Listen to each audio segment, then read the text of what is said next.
Hi, my name is Dyer, and today I'll be presenting my final project for data analytics as part of the Chaminade University one-year MBA program. The company I chose to research is Chevron Corporation, and the title of my presentation is Using Data to Provide Reliable and Ever Cleaner Energy. So the Chevron company, many people know them as the gas station where they get gas to fill up their car. They started off as the Pacific Coast Oil Company in the 1870s.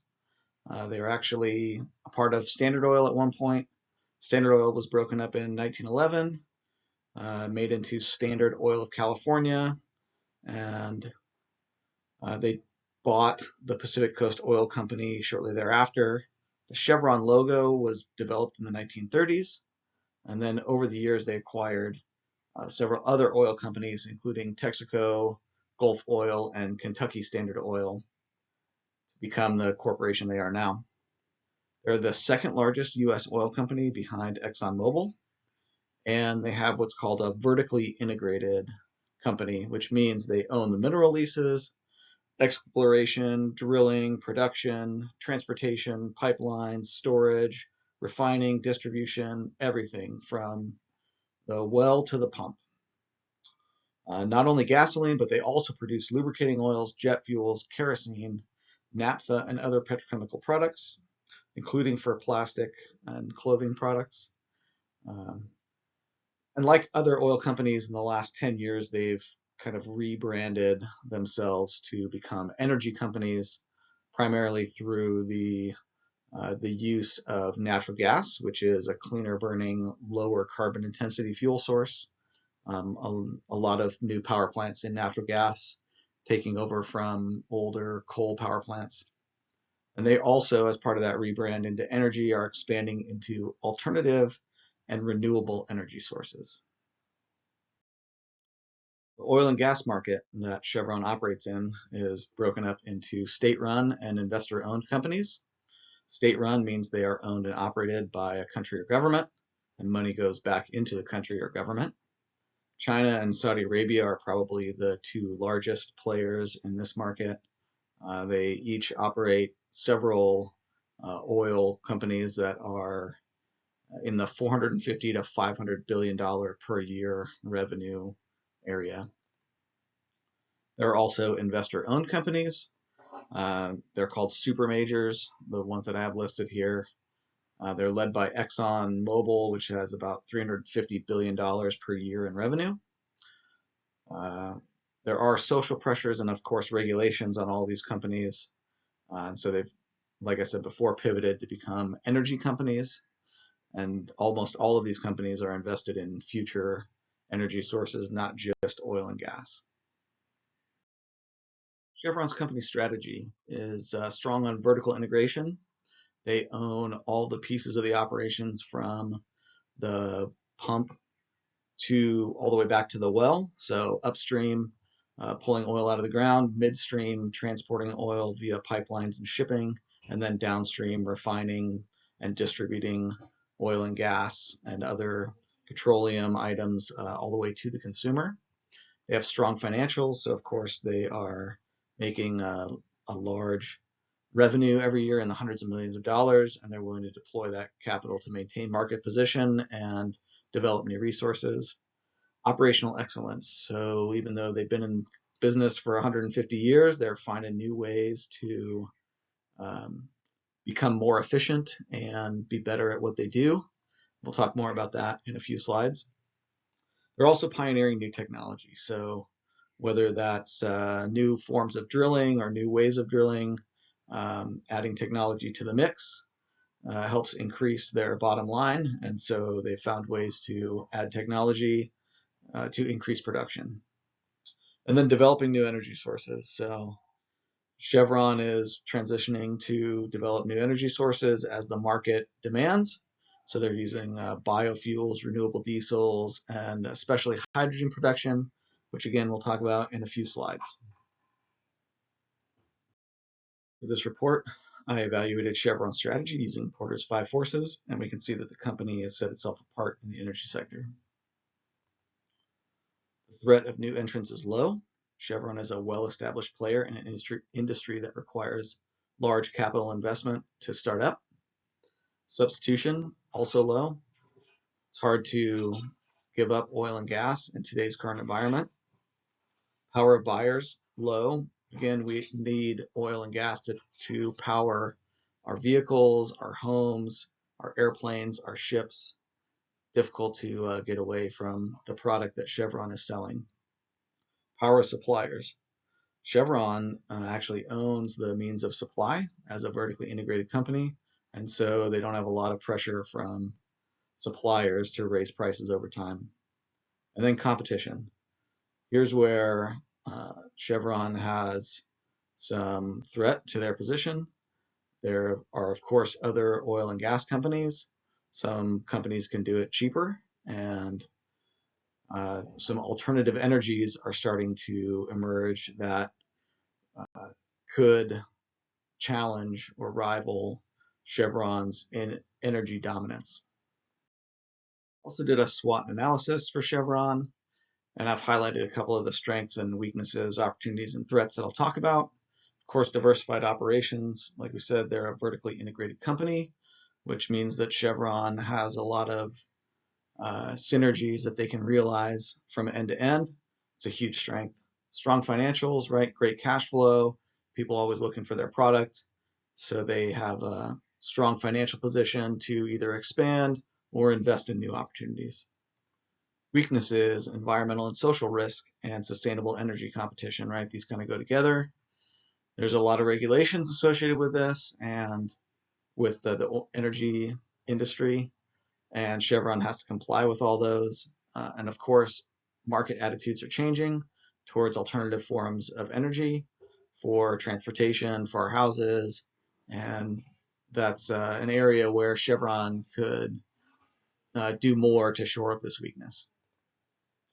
Under opportunities, if Chevron wants to increase the opportunities for their current oil and gas business, they can continue to increase operational excellence and then also expand into emerging markets. There are many areas where oil and gas, especially natural gas, are coming online, new emerging markets in South America and Asia that are new potential markets for what Chevron sells. And then, of course, threats, environmental and regulatory requirements. The requirements could always shift and cause oil and gas to either not be allowed or be severely restricted in the energy landscape, and that would cause huge impact to Chevron's business.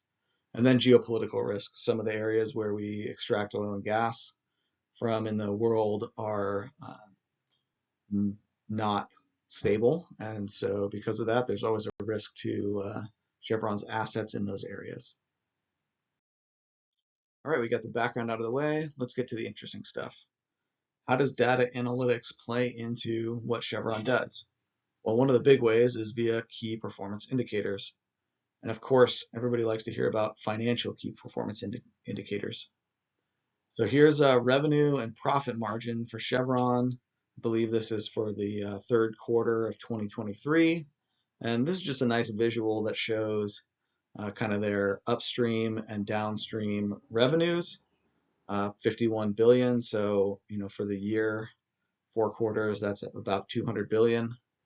And then their, cost of goods sold and gross profit all the way down to net income, which we can see is about 10 or 11% of their revenue over time.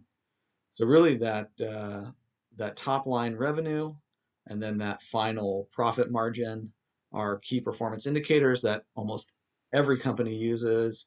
Oil and gas is no different, although the numbers are somewhat larger based on the scale of Chevron's operations. These are some internal key performance indicators on the operational and reserve side.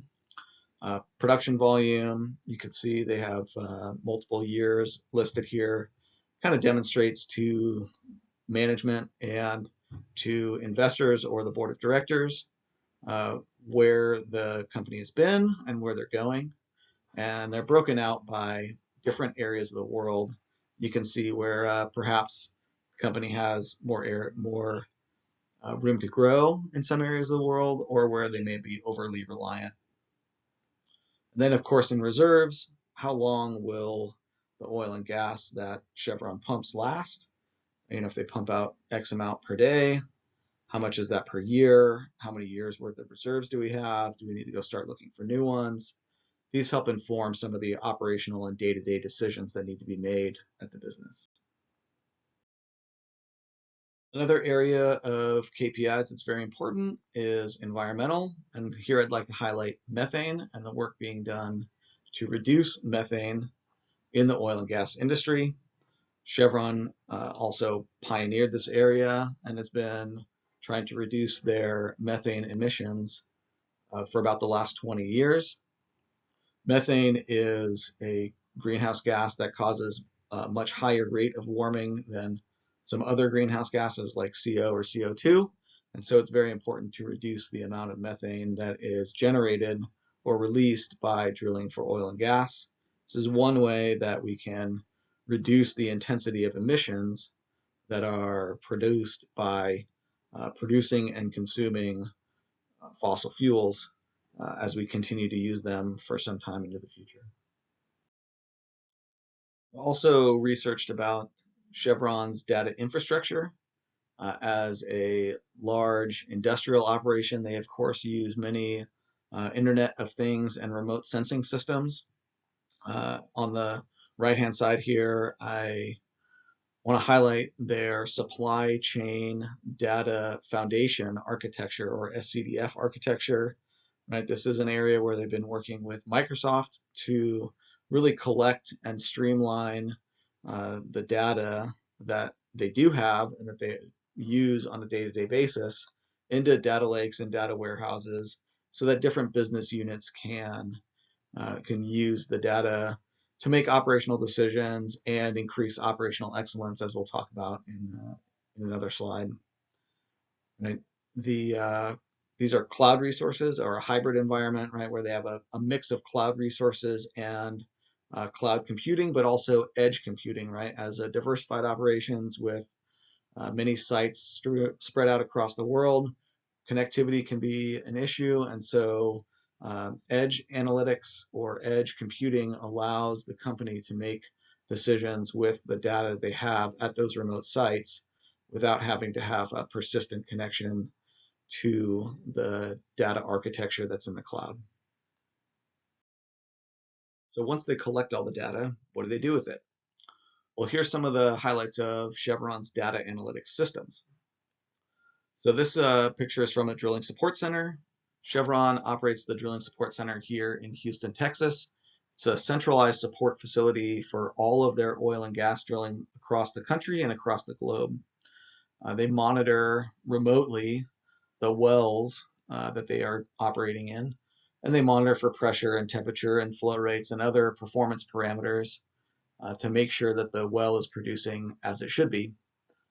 They can take interventions from here or communicate with the people on site that would make adjustments or changes as needed to increase performance, or perhaps make a safety stop, something of that nature.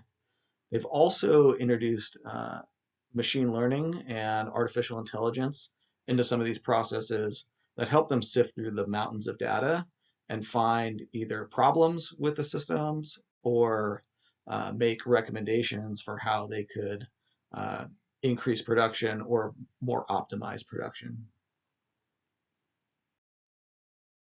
Chevron also has a data analytics system that they use for their Operational Excellence Management System, or OEMS. OEMS takes inputs from many processes across the enterprise, so production operations, emissions that they have coming from their various sites, worker health and safety. They have procedures all wrapped into this operational excellence management system.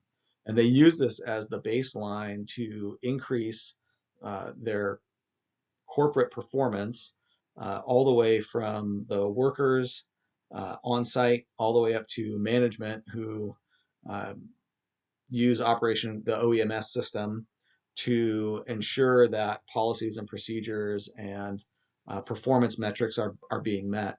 They also use OEMS to provide a holistic view of what's going on at each individual site from a safety and a compliance and a regulatory standpoint.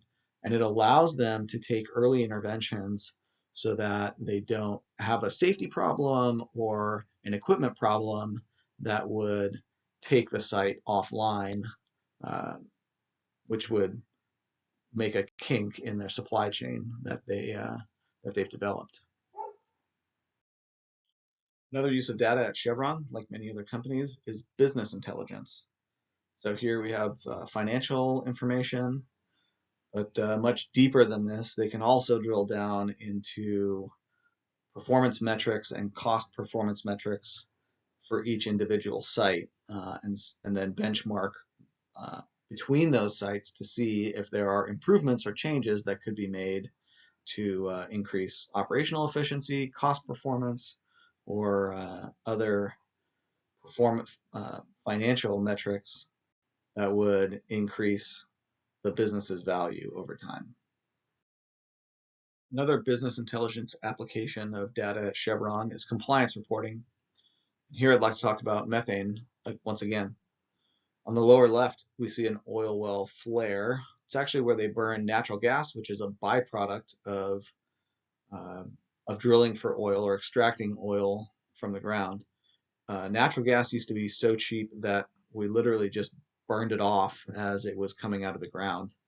Unfortunately, natural gas contains a high amount of methane, which is a greenhouse gas, as we talked about, right?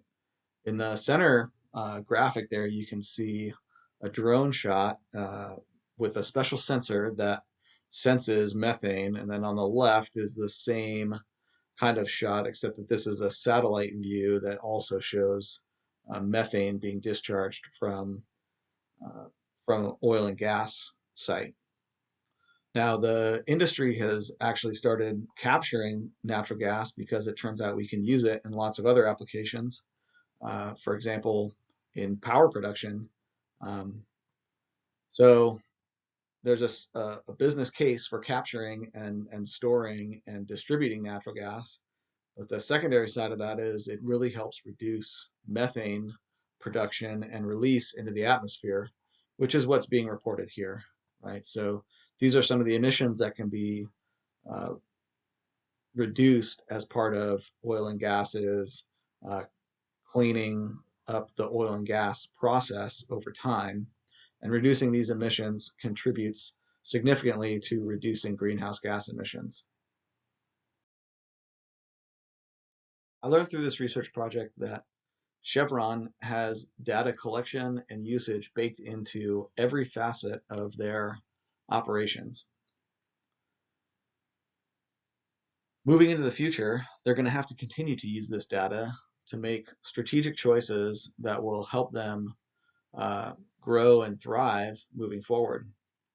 On the right-hand side of the screen is the net zero scenario for 2050. It's behind the video there, but it shows a shrinking proportion of oil and natural gas in the blue portions of the column there. The energy mix is going to have to shift. Chevron, with their data and their operational practices, is really in a great position to make some of those shifts now, including hydrogen production and storage, which they're already working on. I'm excited to see where the next 150 years will take Chevron. Thank you for watching my presentation.